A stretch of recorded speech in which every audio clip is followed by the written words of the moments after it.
Bank থেকে আর কোনো বড় বিনিয়োগ নয়, এখন থেকে বড় বিনিয়োগের উৎস হবে শেয়ার বাজার।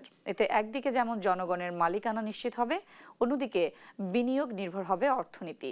ক্যাপিটাল মার্কেট জার্নালিস্ট ফোরাম আয়োজিত এক সেমিনারে প্রধানমন্ত্রীর অর্থ পরিকল্পনা উপদেষ্টা বলেন, ঋণ নির্ভরতা নয়, আগামীর বাংলাদেশ হবে বিনিয়োগ নির্ভর।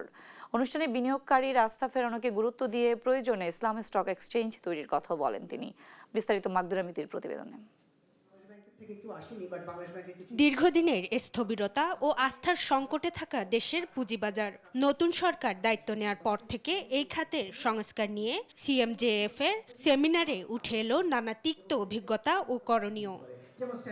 সরাসরি অভিযোগ ওঠে, বিগত বছরগুলোতে কোনো ভালো কোম্পানি পুঁজিবাজারে তালিকাভুক্ত হয়নি, ফলে শত চেষ্টা করেও বাজারের অবস্থার পরিবর্তন সম্ভব হচ্ছে না। যিনি তাদের প্রসপেক্টাসের সার্টিফাই করলেন, যিনি হিসাব দিলেন যে বিগত বছরের হিসাবগুলো তাদের প্রফিটেবিলিটি এগুলো প্রত্যেকটা হবে অ্যাকুরেট, প্রত্যেকটা হবে এভিডেন্স বেসড।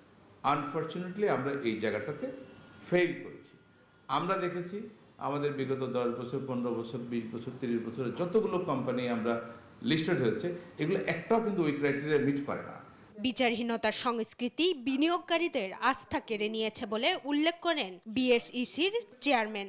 গেল 18 মাসে মার্জিন রুল সহ নানা আইন পরিবর্তন, বাজার পতনের কারণ অনুসন্ধান ও ব্যবস্থা নেয়ার কথা জানান তিনি।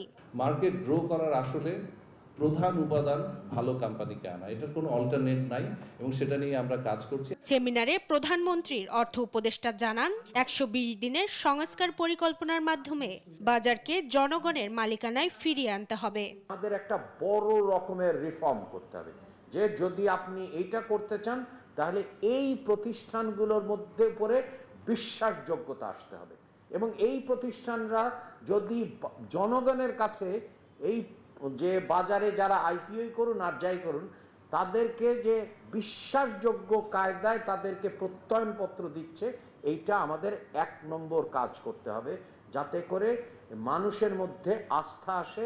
তিনি বলেন, আগামীর পুরো বাজারকে ইমার্জিং মার্কেটে নিতে চায় সরকার। এজন্য বাজার ভিত্তিক রেগুলেটরি ব্যবস্থার উন্নয়ন করতে চায় তারা, যেন ভুয়া তথ্য দিয়ে কেউই বাজারের তালিকাভুক্ত না হতে পারে।